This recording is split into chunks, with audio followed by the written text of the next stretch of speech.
মায়েরা কেন সিঁদুর পরে? শাস্ত্রের সব কিছুর উত্তর আছে। আমরা অনেক উত্তর জানি, অনেক উত্তর জানি না। রামায়ণে এর খুব সুন্দর ব্যাখ্যা আছে। ভগবান রামচন্দ্র তিনি অযোধ্যায় ফিরে এসেছেন। হনুমান কিংপুরুষ বর্ষ লোকে আছেন। হঠাৎ হনুমান চিন্তা করলেন যে প্রভু রামচন্দ্র সিংহাসনে বসেছেন, বাম দিকে সীতা ঠাকুরানী আছেন, মা আছেন বসে, আর ডান দিকে লক্ষ্মণ ছাতা ধরে আছেন, ভরত শত্রুঘ্ন চামর পাকা ঢোলাচ্ছে। সে কি অপূর্ব দৃশ্য! প্রভু সিংহাসনে বসে আছেন, আমি একবার যাব, দেখতে আসব, প্রভু রামচন্দ্রকে দর্শন করে জীবনকে ধন্য করব। তাই হনুমান এসেছেন। ভগবান রামচন্দ্র রাজকার্যে খুব ব্যস্ত ছিলেন। হনুমানকে দেখেই রামচন্দ্র বলছেন, ও হনুমান, তুমি এসেছো, যাও যাও যাও, ঘরের ভিতরে যাও, গিয়ে খাওয়া দাওয়া করো। হ্যাঁ, আমি একটু পরেই তোমার সঙ্গে আমি কথা বলছি, একটা বিশেষ কাজে ব্যস্ত আছি। তখন হনুমান চলে গেলেন। যখন হনুমান বাড়ির ভেতরে প্রবেশ করলেন, দেখলেন যে সীতা ঠাকুরানী সীতামা স্নান করে আসছেন। সীতামা হনুমানকে দেখি বলছেন, ও বাবা হনুমান, তুমি এসেছো, বসো বসো বসো, তোমায় আমি খেতে দেবো, আমি কাপড়টা ছেড়ে নিই, তারপর দেখছি। তাই তিনি কাপড়টা পাল্টাতে গেলেন ঘরের ভেতরে। হনুমান বসে আছেন। হনুমান অনেকক্ষণ ধরে বসে বসে চিন্তা করছেন, আচ্ছা মায়ের কাপড় পাল্টাতে কতক্ষণ লাগে, এতক্ষণ মা ঘরের ভেতরে কী করছেন। তাই তিনি অধৈর্য হয়ে জানালা দিয়ে তিনি দেখছেন যে মা কি করছেন। দেখছেন মা সিঁথিতে খুব সুন্দরভাবে সিঁদুর লাগাচ্ছে। তিনি দেখে খুব আনন্দ পেলেন। সীতা ঠাকুরানী সীতামা বাইরে বেরিয়ে হনুমানকে জিজ্ঞাসা করছেন, বাবা হনুমান, বলো তুমি এখন কি খেতে চাও? বলে, মা আগে আমার একটা প্রশ্ন আছে।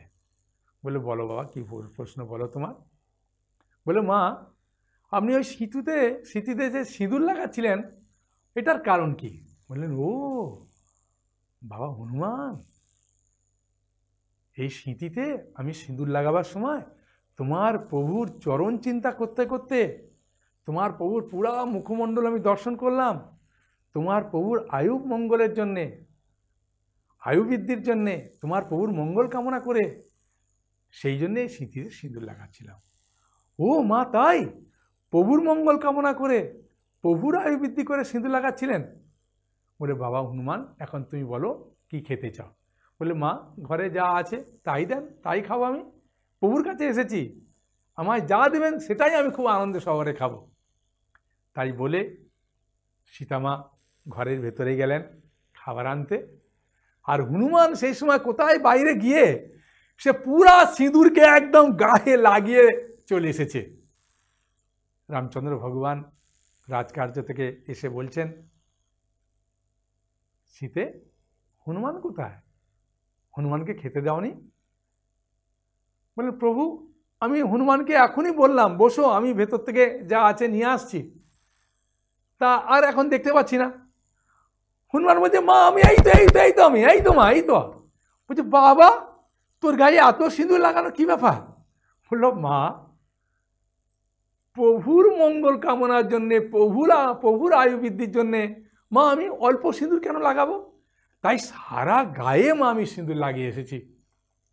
রামচন্দ্র ভগবান তিনি চিন্তা করলেন যে হনুমান আমাকে কত ভালোবাসে, আমার মঙ্গল কামনার জন্য, আমার আয়ু বৃদ্ধির জন্য পুরা গায়ে সিঁদুর লাগিয়ে এসছে হনুমান। তা আমরা দেখতে পাই অনেক মায়েরা তারা ভালোভাবে সিঁথিতে সিঁদুর দেন না, কিন্তু সিঁথিতে সিঁদুর দেওয়ার একটাই কারণ, তার স্বামীর মঙ্গল কামনা চরণ চিন্তা করতে করতে মুখমণ্ডল দর্শন করে স্বামীর মঙ্গল কামনা করা, স্বামীর আয়ুবৃদ্ধি করা, এগুলোর জন্যই সিঁথিতে সিঁদুর লাগানো উচিত। শাস্ত্রে সেটাই বলছেন। হ্যাঁ, সেই জন্য শাস্ত্রের কথা যদি আমরা মেনে চলবো তাহলে আমাদের পরম মঙ্গল হবে। হ্যাঁ, হরে কৃষ্ণ।